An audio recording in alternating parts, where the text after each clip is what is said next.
नमस्कार, मैं आपका मित्र जीत और एक लेखांक आपके सामने प्रस्तुत कर रहा हूँ। लेखांक का शीर्षक है राम। माँ जगदम्बा कैलाश के शिखर पर शंभु महादेव के समक्ष ध्यान में खो गई थी। उनके हाथों में खीर का पात्र वैसा का वैसा ही था। जब उनका ध्यान समाप्त हुआ तो माँ जगदम्बा ने देखा कि कैलाशनाथ बड़ी प्रेम भरी मुद्रा से माँ की ओर देख रहे हैं। भगवान शिव शंकर का नित्य ध्यान जब समाप्त होता था तो माँ जगदम्बा नित्य उनके सामने खीर प्रस्तुत करती थी। उसे ग्रहण करके शंभुनाथ तो जैसे फिर से इस संसार में आ जाते थे। लेकिन आज ऐसा क्या हो गया कि माँ जगदम्बा ही संसार से परे ध्यान में लीन हो गई, इतनी कि उनको पता तक नहीं चला कि साक्षात शंभुनाथ उनके पास आकर खड़े हो गए हैं। माँ की आंखें खुली और महादेव पर दृष्टि पड़ी तो उनको हंसता हुआ पास खड़ा देखकर माँ जगदम्बा आश्चर्यचकित हो गई। उन्होंने पूछा कि नाथ, आप तो हमेशा ओमकार नाद करके अपना ध्यान छोड़ते हैं। मुझे यह पता ही है। कदाचित इसीलिए ओमकार के नाम से मेरी ऐसी अवस्था तो कभी नहीं हुई, किंतु आज मैं कैसे तल्लीन हो गई, कैसे रमण हो गई, मुझे ज्ञात ही नहीं हुआ। आज आपने ऐसा क्या कह दिया? तो प्रभु हंस पड़े। कहाँ की ऐ जगत की माता, यह वह नाम है जिसके लिए कोई विधि की आवश्यकता नहीं, कोई आश्रम, कोई आसन, कोई साधन की आवश्यकता नहीं। यह वह नाम है जिससे कोई भी व्यक्ति कहीं पर भी ले सकता है। यह नाम ओमकार जितना प्रभावी है। यह नाम जैसे ओमकार है वैसे ही उत्पत्ति, स्थिति और लय में तारक है। यह वह नाम है जो समस्त प्राणी मात्र को जन्म से लेकर जीवन में और मृत्यु तक संसार के सागर को पार करने की सबसे सुरक्षित नौका का है। यह वह नाम है जिसके जाप से जाप करने वाले के शरीर के रोम रोम में बसे ईश्वर की जागृति होती है। प्रिय, यह वह नाम है जिसके उच्चारण से किसी भी व्यक्ति के अंतर्मन के सारे संशय दूर हो जाते हैं। यह वह नाम है जो साक्षात अंतरात्मा है। यदि योग मैं हूँ तो योग का उद्दिष्ट यह नाम है राम। माँ जगदम्बा और प्रभु शिव शंकर का यह संवाद सदियों तक ऋषि मुनियों के हृदय को आनंद देता आ रहा है। ऐसे राम जिनके जीवन के विषय में उनके जन्म से ही पूर्व महाकवि वाल्मीकि से भी पहले, बहुत पहले भगवान शिव शंकर ने माँ जगदम्बा को बताया था। उन प्रभु रामचंद्र का भव्य मंदिर अयोध्या में बनने जा रहा है। विश्व का हर राम भक्त इस मंदिर के निर्माण में अपना योगदान दे रहा है। हर राम भक्त तन मन और धन से राम कार्य में जुड़ गया है। लेखक भी कोल्हापुर में राम सेवक के रूप में तथा उत्तर कोल्हापुर जनपद महाराष्ट्र में न्यास के निधि संकलन अभियान प्रमुख के दायित्व में कार्यरत है। सहसा प्रभु रामचंद्र का नाम हम सबको संसार के पार लगाता है। वही नाम, राम नाम, हम सब राम सेवकों के लिए पारपत्र का कार्य करता है। यही अनुभव हमें 99% से अधिक प्रसंगों पर आता है, किंतु 1% से कुछ कम स्थानों पर लेखक जैसे राम सेवक को कुछ प्रश्नों के समक्ष जाना पड़ा। वस्तुतः यह प्रश्न सदियों से पूछे जा रहे हैं। इन प्रश्नों से इन 1% स्थानों में विशेष जिज्ञासा से प्रभु राम के विषय में पूछा गया। अन्यत्र जब प्रश्नों का सामना करना पड़ा तो वह अधिकतर भक्तिपूर्ण और व्याकुलता से पूछे गए प्रश्न थे। भक्ति प्रभु रामचंद्र से थी और व्याकुलता यह थी कि प्रभु रामचंद्र के चरित्र पर उनको अनेकों आक्षेप क्यों उठाए जाते हैं। सत्यता क्या है? हमें तो इतना सा भी विश्वास नहीं कि प्रभु रामचंद्र के चरित्र में कोई दोष हो सकता है। जिनके नाम की महिमा साक्षात शिव ने गाई है, वाल्मीकि जैसे महाकवि को जिनके चरित्र ने आकर्षित किया है, उनके बारे में कोई ऐसे आक्षेप कैसे कह सकता है? राम भक्तों की यह व्याकुलता प्रभु रामचंद्र जी भी सदियों से सुन रहे हैं, किंतु अपने बचाव में कुछ भी कहने का स्वार्थ प्रभु रामचंद्र जी में न कभी था न है। और वैसे भी जो स्वयं पतित पावन है उनको अपने स्वयं के पावन होने के प्रमाण देने की न कभी आवश्यकता थी, न कभी आवश्यकता पड़ेगी। फिर भी विषय प्रस्तुत हुआ है तो एक राम सेवक के रूप में लेखक का यह कर्तव्य बनता है कि व्याकुल राम सेवकों की इस तृष्णा को शांत कर सके। किसी भी प्रश्न के विषय में विश्लेषण करने से पहले लेखक बताना चाहता है कि यह प्रश्न अन्यथा है, क्योंकि प्रभु रामचंद्र जी के विषय में अन्यायकारक विवरण जिस ग्रंथ में आता है उस ग्रंथ का नाम है उत्तर रामायण। यह उत्तर रामायण आज जिसे हम पेड न्यूज़ कहते हैं उसका प्राचीनतम उदाहरण है। वाल्मीकि रामायण महर्षि वाल्मीकि ने लिखा है। उसके कई सारे प्रमाण मिलते हैं। वाल्मीकि रामायण लिखते समय महर्षि वाल्मीकि ने नक्षत्र दशा कई सारे प्रसंगों में लिखी हुई है, जिससे रामायण की घटनाओं का समय प्रवास सटीकता से स्पष्टता से दिखता है। प्रवास के वर्णन आज भी जांच और परख सकते हैं। जहाँ जहाँ घटना घटी वहाँ वहाँ आज भी उसके प्रमाण मिलते हैं। साक्षात सीता माँ ने महर्षि वाल्मीकि के आश्रम में रहते समय महर्षि वाल्मीकि के शब्दों का स्वयं प्रमाण दिया होगा, क्योंकि वह तो रामायण की नायिका है। महाकवि वाल्मीकि रामायण को प्रेम रस का काव्य कहते हैं। विश्व की कोई भी प्रेम कथा वाल्मीकि रामायण से प्रेरित होकर लिखी गई है, और सबसे आवश्यक बात है कि वाल्मीकि रामायण उसके लेखक वाल्मीकि के नाम से जानी जाती है। इनमें से कोई भी बात उत्तर रामायण के विषय में नहीं कही जा सकती। उत्तर रामायण का कोई लेखक नहीं, कोई भी व्यक्ति आज तक सामने नहीं आया जिसने कहा हो कि उत्तर रामायण मैंने लिखी है। प्रभु रामचंद्र के पहले भी अनेक राजा हुए। उन राजाओं ने भी अपने अपने आदर्श रखे, किंतु इन सब राजाओं का एकत्रित अर्क था प्रभु रामचंद्र जी का चरित्र। प्रभु रामचंद्र जी ने अपने प्रत्येक भूमिका में स्वयं से अधिक महत्व उस भूमिका में उन्हें जो कर्तव्य प्राप्त हुए हैं उन कर्तव्यों को दिया। परिवार से अधिक महत्व राष्ट्र को दिया, जनता को दिया। स्वयं से अधिक महत्व पिता ने दिए वचन को दिया। ऋषि जबाली ने जब महाराजा दशरथ की मृत्यु के पश्चात पिता का वचन समाप्त होने की बात की, तो प्रभु रामचंद्र ऋषि जबाली को उत्तर देते हैं कि उस वचन का पालन करने वाला उनका पुत्र अभी जीवित है। जब सिंहासन संभाला तब भी राज्याभिषेक के समय अपने व्यक्तिगत मित्र के रूप में केवल नर्मदा नदी पार कराने वाले केवट को आमंत्रित किया था, वह भी भरत द्वारा। ऐसा कौन है जो कल राजा बनने वाला हो और उससे कुछ प्रहर पहले 14 साल के लिए वन में जाने के लिए एक पल में तैयार हो जाए? ऐसा कौन है जो पर नारी के विषय में सोचे भी नहीं? ऐसा कौन है जो ऋषि मुनि सज्जनों का रक्षण करे? ऐसा कौन है जो बंधुओं के समानता से राज्य का बंटवारा करे? ऐसा कौन है जो राज्य की कोष का स्वयं को विश्वस्त समझे? ऐसा कौन है जो राज सिंहासन को उपभोग की वस्तु नहीं दायित्व समझे? ऐसा कौन है जो शत्रु को भी पाप से मुक्त करने की कामना रखे? ऐसा कौन है जो प्रक्षुब्ध न हो? ऐसा कौन है जिसे देवता साक्षात परमात्मा कहे और वह स्वयं को मानव कहे? ऐसा कौन है जो अपनी पत्नी को इतना प्रेम करे कि विरह होने पर फूल पत्ती लता बेलों तक से अपनी पत्नी का पता पूछे? ऐसा कौन है जो अपनी शत्रु को उसके घर में घुसकर मारे? ऐसा कौन है जो अपनी सामर्थ्य से जीते? ऐसा कौन है जो जीता हुआ राज्य सही उत्तराधिकारी को वापस कर दे? प्रभु रामचंद्र जी के गुण तो किसी एक लेख का विषय नहीं हो सकते। उनके गुणों का वर्णन आकाश के कागज पर समुद्र जितनी सिहाई लेकर मेरू पर्वत की लेखनी बनाकर नहीं किया जा सकता। हमारी संघ परिवार के सबसे पहले प्रचारक देवर्षि नारद मुनि ने वाल्मीकि को रामचरित सबसे रसपूर्ण है यह बताया। भगवान शिव शंकर ने रामचरित के गुणगान माँ जगदम्बा के समक्ष गाए। हनुमान राम भक्ति का आचरण करके भक्तों के मुकुटमणि बने। भरत लक्ष्मण शत्रुघ्न ने कहा राम आदर्श भ्राता है। गुरु वशिष्ठ गुरु विश्वामित्र ने कहा राम आदर्श शिष्य है। प्रजा ने कहा राम आदर्श राजा है। रावण ने कहा राम साक्षात सात्विकता है। विभीषण सहित अनेकों ने कहा राम परम पूजनीय है, वंदनीय है। माँ सीता ने कहा राम आदर्श पति है। माँ कौशल्या, सुमित्रा, कैकेयी ने कहा राम आदर्श पुत्र है। ऋषि वाल्मीकि ने कहा राम मर्यादा पुरुषोत्तम है। प्रभु रामचंद्र राजा थे और सबसे आदर्श राजा थे। उनके आदर्शों को पालना और संभालना उनके पश्चात जो राजा हुए उनके लिए बड़ा ही कठिन होता चला गया। कहा जाता है कि वाल्मीकि रामायण राम कथा पूर्ण होने से पहले ही लिखी गई थी और उत्तर रामायण प्रभु रामचंद्र जी के पश्चात कई वर्षों बाद लिखी गई है, जिसका कोई ऐतिहासिक महत्व नहीं और प्रमाण नहीं है।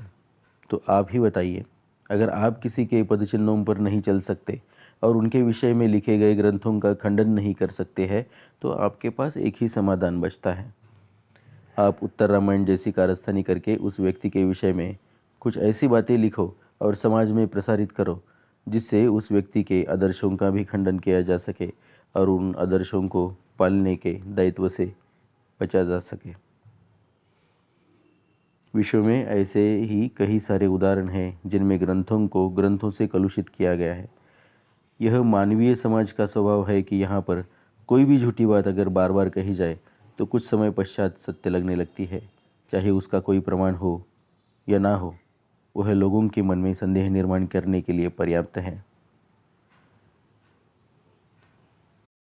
तो चलिए उत्तर रामायण में हमारे मन में जो छल संदेह छोड़े हैं उनके विषय में कुछ बात करते हैं।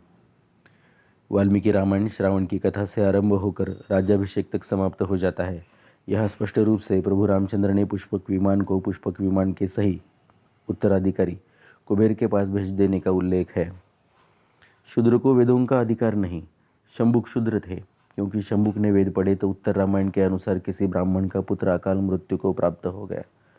प्रभु रामचंद्र ने वह पुष्पक विमान निकाला जो पहले से ही कुबेर के पास भेज दिया गया था। वह सीधा शंभु के पास चले गए। फिर उन्होंने खड्ग निकाली। इस शस्त्र का उल्लेख संपूर्ण रामायण में कहीं भी नहीं है और इस प्रसंग को छोड़कर प्रभु रामचंद्र ने खड्ग का प्रयोग कभी भी नहीं किया। किंतु उत्तर रामायण के अनुसार प्रभु खड्ग से शंभुक के सिर को शंभुक के शरीर से अलग कर दिया और उधर ब्राह्मण का पुत्र जीवित हो उठा। यह सब अटपटा है। इस कथा का मूलाधार है कि प्रभु रामचंद्र वर्णभेदी थे। इस कथा का मूल उद्देश्य जनता के मन में यह बसाना है कि प्रभु रामचंद्र शूद्र वर्ग से द्वेष करते थे। उनके राज्यों में शूद्रों का स्थान अन्य वर्णों से समान नहीं था, कनिष्ठ था। और उत्तर रामायण के समय के समाज में भी शूद्र का स्थान कनिष्ठ होना चाहिए, क्योंकि रामायण काल में वह कनिष्ठ था। अगर ऐसा था तो रामायण काल में महाकवि महर्षि वाल्मीकि ने वेद कैसे पढ़े? संस्कृत भाषा में काव्य का प्रयोग करने वाले महर्षि वाल्मीकि आदि कवि कैसे बने?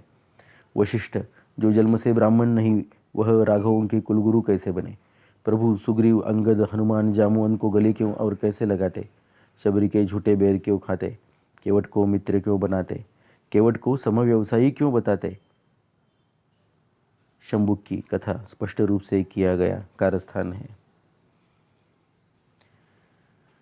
महर्षि वाल्मीकि का आश्रम सीतामा का मैका मथिला नगरी से आज भी बहुत ही पास है। इतना नज़दीक तो कोई किसी को नहीं छोड़ता। लेकिन प्रथम प्रसव के लिए मैके जाने की प्रथा है। मैका यदि मिथिला जैसी नगरी जैसी व्यस्त नगरी हो और कई पीढ़ियों से गर्भ संसार के शास्त्र को अपने नज़दीकी से अनुभव किया हो तो सहजता वाल्मीकि आश्रम जैसे आश्रम में गर्भावस्था में होने का कोई भी परिवार प्रयत्न करेगा। संभवतः सीताराम के परिवार ने यही प्रयत्न किया, किंतु उत्तर रामायण में इस विषय को तोड़ मरोड़ कर लिखा गया है। जब कोई राजा की पत्नी या होने वाले राजा की पत्नी का अपहरण किया जाता था और कुछ समय तक अपहरणकर्ता के पास में वह राजा की पत्नी रह जाती थी, तो उस पत्नी को स्वीकार करने से पहले यह देखा जाता था कि क्या वह गर्भवती है या नहीं है। आज से कुछ समय पहले लिटमस पेपर पर स्त्री के धर्मबिंदु लेकर उनको अग्नि पर रखकर यह देखा जाता था कि लिटमस पेपर का रंग बदलता है या नहीं। तो अग्नि परीक्षा किसी स्त्री का गर्भवती होना या ना होने के लिए आज भी आवश्यक मानी जाती है।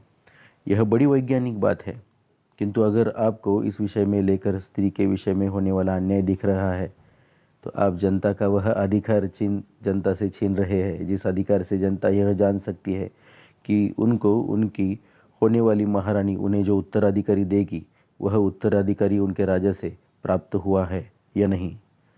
यह संपूर्णतः राजनीतिक परीक्षण है, ना कि किसी स्त्री का अपमान करने का षड्यंत्र, ना ही किसी पुरुष द्वारा स्त्री के चरित्र का परीक्षण। कोई भी व्यक्ति अगर भीड़ में चला जाए और दिखाई न दे तो हम कहते हैं कि वह तो भीड़ में खो गया, और यदि सदैव किताबें पढ़ता रहता है तो हम कहते हैं कि यह तो किताबों में खो गए। तथा कोई झाड़ियों में खो जाता है, कोई वन में खो जाता है, यह तो सामान्य भाव से बोले जाने वाले भाषा प्रयोग हैं। संपूर्ण पृथ्वी का साम्राज्य संभालने वाले अपने पति की वह पत्नी जो स्वयं भूमि कन्या है और कृषि कन्या है, वह अपने पुत्रों को राज्य को सौंप कर प्रजा के उत्पन्न के स्रोत बढ़ाने के लिए यदि प्रजा में और प्रजा की भूमि में कार्यरत हो जाती है तो यह कहना सही होगा कि सीता भूमि में खो गई। किंतु इस वाक्य प्रयोग का जो अर्थ लगाया जाता है और प्रभु रामचंद्र जी को अपमानित किया जाता है वह पाप है। वैसे ही प्रभु रामचंद्र ने रामराज्य की घोषणा की है। उस घोषणा में कि प्रजा की उत्पन्न के स्रोत में वृद्धि करने का प्रयास करने का वचन प्रभु रामचंद्र जी ने प्रजा को दिया है। वह काल ऐसा था कि कृषि कार्य ही मूलभूत व्यवसाय था। तो क्या राम जितनी श्रेष्ठतम मर्यादा स्त्री उत्तम सीता माता जो कि महारानी भी है अपने महाराज की प्रजा को दिए गए वचन को पालने के लिए स्वयं को भूमि में व्यस्त कर देती या नहीं कर देती। ऐसा कहते हैं कि बाली वध प्रभु रामचंद्र ने कपट से किया। यह प्रश्न स्वयं बाली ने प्रभु रामचंद्र को पूछा था। बाली कहते हैं कि गोसावी वेशधारी राम, आपने तो धर्म के रक्षा के लिए अवतार लिया है और मुझे एक व्याधि की तरह क्यों मार दिया। प्रभु बताइए, मैं बैरी और सुग्रीव प्रिय क्यों है। हे नाथ, आपने मुझे मेरे किस दोष का दंड दिया है। तो उत्तर में प्रभु कहते हैं, वह लेखक ने गोस्वामी तुलसीदास जी के शब्दों में प्रस्तुत किया है। अनुज बंधु भगिनी सुतनारी सुनसठ कन्या समयचारी इनहि कुदृष्टि बिलो कई जोई ताहि बदे है कछु पाप न होई। अर्थात सुनोषठ, अनुज की पत्नी, भगिनी पुत्र की पत्नी और स्वयं की कन्या, यह चारों समान है। इन पर जो कोई कुदृष्टि डालता है उसका वध करने में कोई पाप नहीं। यहाँ प्रभु बाली को शठ कहते हैं अर्थात ठग कहते हैं। जिज्ञासुवाचक विस्तार से राम बाली संवाद को पढ़े। कुछ लोग कहते हैं कि प्रभु रामचंद्र ब्राह्मणवादी थे। वह यह नहीं जानते कि रावण जन्म और संस्कारों से ब्राह्मण थे। रावण को प्रभु नहीं मारते यदि वह ब्राह्मणवादी होते। प्रभु रामचंद्र ने तो सभी वर्ण के समुदाय को समान समझा है और समानता से प्रेम दिया है। वैसे ब्राह्मण, क्षत्रिय, वैश्य और शूद्र कोई जाति नहीं, वर्ण है। वर्ण का अर्थ व्यवसाय है, कर्तव्य है। राष्ट्र के प्रति गुण और कर्मों के अनुसार यह वर्ण बनाए गए थे। 4 वर्ष की आयु में हर शिशु को राष्ट्र को समर्पित करके आश्रम भेजा जाता था। 10 वर्ष अर्थात 14 साल की आयु तक हर शिशु का अध्ययन होता था। 14 साल में गुरुगण इनका पदवीदान करते थे। गुण और कर्म के अनुसार शिशु को ब्राह्मण, क्षत्रिय, वैश्य तथा शूद्र के पदवी का गुरु द्वारा दान किया जाता था। अर्थात ही यह परंपरा जन्म के अनुसार नहीं चलती थी। कुछ स्वार्थी लोगों ने राष्ट्र के हित की सबसे बड़ी वर्ण व्यवस्था का निजी स्वार्थ के लिए उपयोग किया। यौगिक, वैदिक, सनातन भारतीय परंपरा की इन स्वार्थी लेखकों ने सबसे अधिक हानि कर दी है। वर्ण व्यवस्था और जाति व्यवस्था भारतीय राष्ट्र का सबसे प्रभावी माध्यम था। आज हमने और हमारी शत्रुओं ने उसे क्या से क्या बना दिया है। ब्रह्म का ज्ञान होना ब्राह्मण का गुण है। क्षति से समाज का तारण करना क्षत्रिय का गुण है। समाज की उन्नति के लिए व्यवसाय में प्रयत्न करना वैश्य का गुण है। समाज के शुभ करने के लिए उस विषय में अंतःकरण द्रवित होना शूद्र का गुण है। इस विषय में फिर कभी। राम द्वारा लवकुश का स्वीकार, सीता का भूमि में समा जाना, लक्ष्मण का वध, प्रभु का भक्तों समेत सरयू नदी में समा जाना, ऐसी अनेक बातों का ऐतिहासिक होना प्रमाण सिद्ध नहीं हुआ है। उत्तर रामायण संपूर्णतः परीक्षण योग्य है। क्या आपको ऐसा नहीं लगता कि संदेह उत्तर रामायण पर होना चाहिए? हम तो प्रभु रामचंद्र पर संदेह करने लगे। हम सब जानते हैं कि सूर्य पर कोई लांछन नहीं, फिर भी जिस अंधे ने सूर्य को कभी नहीं देखा, कई भोगी राजाओं की संपत्ति की पट्टी जिन लेखकों के नेत्रों पर लगी हुई है, उनकी लिखी बातों से क्या हम बिना सोचे समझे मान ले कि सूरज की चरित्र पर लांछन है? तो दृढ़ता से लेखक को यह कहना पड़ रहा है कि यह दोष सूर्य के चरित्र का नहीं, हमारी और आपकी विचार मंथन शक्ति का है, बुद्धि का है। पेड न्यूज़ की बात को समाप्त करने से पहले और एक बात लेखक आपको बताना चाहता है। पेड न्यूज़ बनते हैं और बिकते हैं क्योंकि मनुष्य जितना यशस्वी और आदर्श बनता जाता है, जितना जनता को प्रिय होता जाता है, उतना ही वो वल्नरेबल तथा असुरक्षित होता जाता है। इतिहास में ही नहीं, वर्तमान काल में भी इसके अनेक उदाहरण आपको मिल जाएंगे। कुछ दिन पहले मैंने हमारे सम्माननीय पंतप्रधान मोदी जी का भाषण सुना था, जिसमें उन्होंने कहा है कि भाइयों, मैं आपको बताता हूँ, मैंने ऐसी ऐसी गालियाँ सुनी हैं और खाई है कि मैं आपको बता भी नहीं सकता। क्या परिवार और स्वयं से राष्ट्र को प्राथमिकता देने वाले व्यक्ति को हम और सुरक्षित रहने देंगे? प्रभु रामचंद्र और उनके आदर्शों पर चलने वाले हम सब राम सेवक समाज में ही सज्जन शक्ति बढ़ाने की चेष्टा अंतिम सांस तक और नाम के और कार्य के रूप में अगर शेष रह गए तो अंतिम श्वास के पश्चात भी करते रहेंगे। राम एक ऐसे राजा थे जिन्हें किसी भी वर्ग का कोई भी व्यक्ति सरलता से मिल सकता था। प्रजा में भय और शोक नहीं था, अपमृत्यु रोग पीड़ा से कोई ग्रस्त नहीं था। प्रजा स्वस्थ, बुद्धिमान, साक्षर, गुणज्ञ, ज्ञानी थी तथा कृतज्ञ थी। राम राज्य लोकतंत्र का उगम स्थान है। भारतीय संसदीय लोकतंत्र की कल्पना रामायण से ही ली गई है। उदाहरण के तौर पर रामायण के समय के पंतप्रधान महाराजा दशरथ ने विधेयक के रूप में प्रस्ताव रखा। प्रस्ताव यह था कि प्रभु रामचंद्र को राजा दशरथ के पश्चात राज्याभिषेक किया जाए। प्रथम जनसंसद में तथा लोकसभा में विधेयक पर विस्तारपूर्वक विचार विनिमय हुआ। उसके पश्चात राज्यसभा में तथा ऋषि संसद में प्रस्ताव पर विचार विनिमय हुआ और दोनों सभागृहों में विधेयक को सम्मत किया गया। संपूर्ण लोकतांत्रिक प्रक्रिया से गुजरकर प्रभु रामचंद्र जी को राजा का पद प्राप्त हुआ था। यही राम राज्य है, जहाँ न कोई राजा है, न कोई प्रजा है, न कोई दंड है, न कोई अपराधी है। जहाँ पर जनता चुने गए नेतृत्व के विलक्षण छाँव में प्रजा धर्म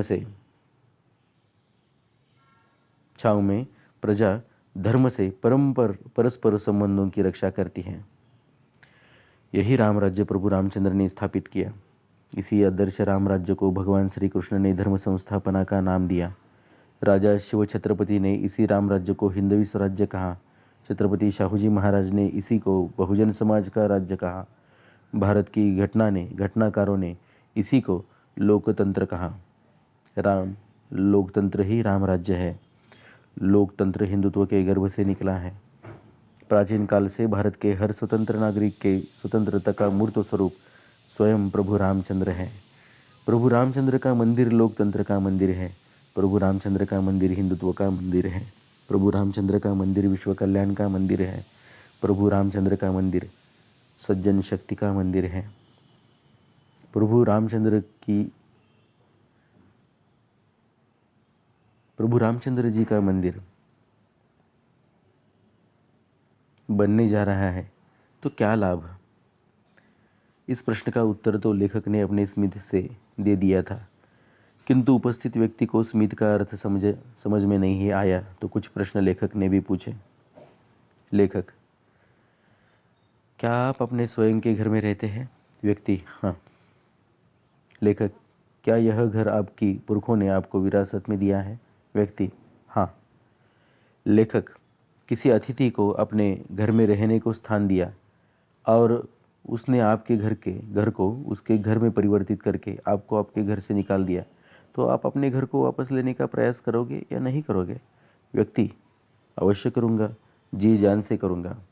लेखक: अगर आपके जीवन काल में यह संभव नहीं हुआ तो क्या आप चाहते हैं कि आपकी आने वाली पीढ़ियाँ अपने घर को वापस लेने का प्रयास करें? व्यक्ति: अवश्य। लेखक: समझ लीजिए आने वाली पीढ़ी में 495 साल के पश्चात आपको आपका घर वापस मिल गया, तो क्या आप अपने घर को फिर वैसा ही और अगर हो सके तो उससे भी अच्छा बनाने का प्रयास करोगे? व्यक्ति: हाँ, करना चाहिए। लेखक: उससे क्या लाभ होगा? व्यक्ति: मेरे कुल, मेरे पुरखों का खोया हुआ सम्मान वापस मिल जाएगा। स्वर्ग में मुझे शांति मिल जाएगी। मेरी आत्मा का क्लेश समाप्त हो जाएगा। मेरी आने वाली पीढ़ियाँ सम्मानपूर्वक जी पाएंगी। मेरी आने वाली पीढ़ियों पर ऐसा अत्याचार करने का दुस्साहस कोई नहीं कर पाएगा। मेरी आने वाली पीढ़ियों का पराक्रम जागृत होगा। मेरी आने वाली पीढ़ियाँ सामर्थ्यशाली होंगी। लेखक: तो महोदय, राम मंदिर निर्माण से संपूर्ण हिंदू समाज का सम्मान कितना बढ़ेगा, राम मंदिर से संपूर्ण हिंदू समाज की कितनी पीढ़ियों का लाभ होगा और कैसे कैसे लाभ होगा।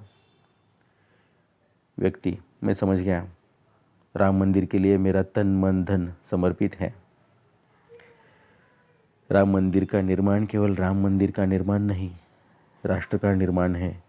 विश्व में केवल हिंदू समुदाय है जो विश्व के कल्याण की रचना समाज में करता है, अन्यथा हर संप्रदाय अपनी अपनी समाज के और समान संप्रदाय के कल्याण में लगा हुआ है।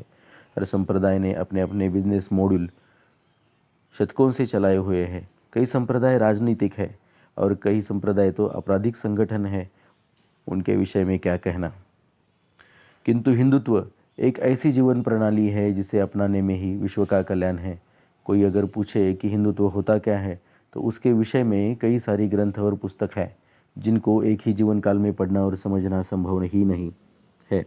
किंतु अगर कोई पूछे कि हिंदुत्व होता कैसे है, आदर्श जीवन प्रणाली कैसे होती है, विश्व का कल्याण करने वाला हिंदुत्व चलता कैसे है, बैठता कैसे है, बोलता कैसे है, हिंदुत्व का शौर्य कैसे प्रकट होता है, हिंदुत्व का प्रेम कैसे प्रकट होता है, हिंदुत्व का एकत्व कैसे प्रकट होता है, हिंदुत्व दिखता कैसे है, यह और ऐसे अनेकों प्रश्नों का एक ही उत्तर है, जय श्री राम।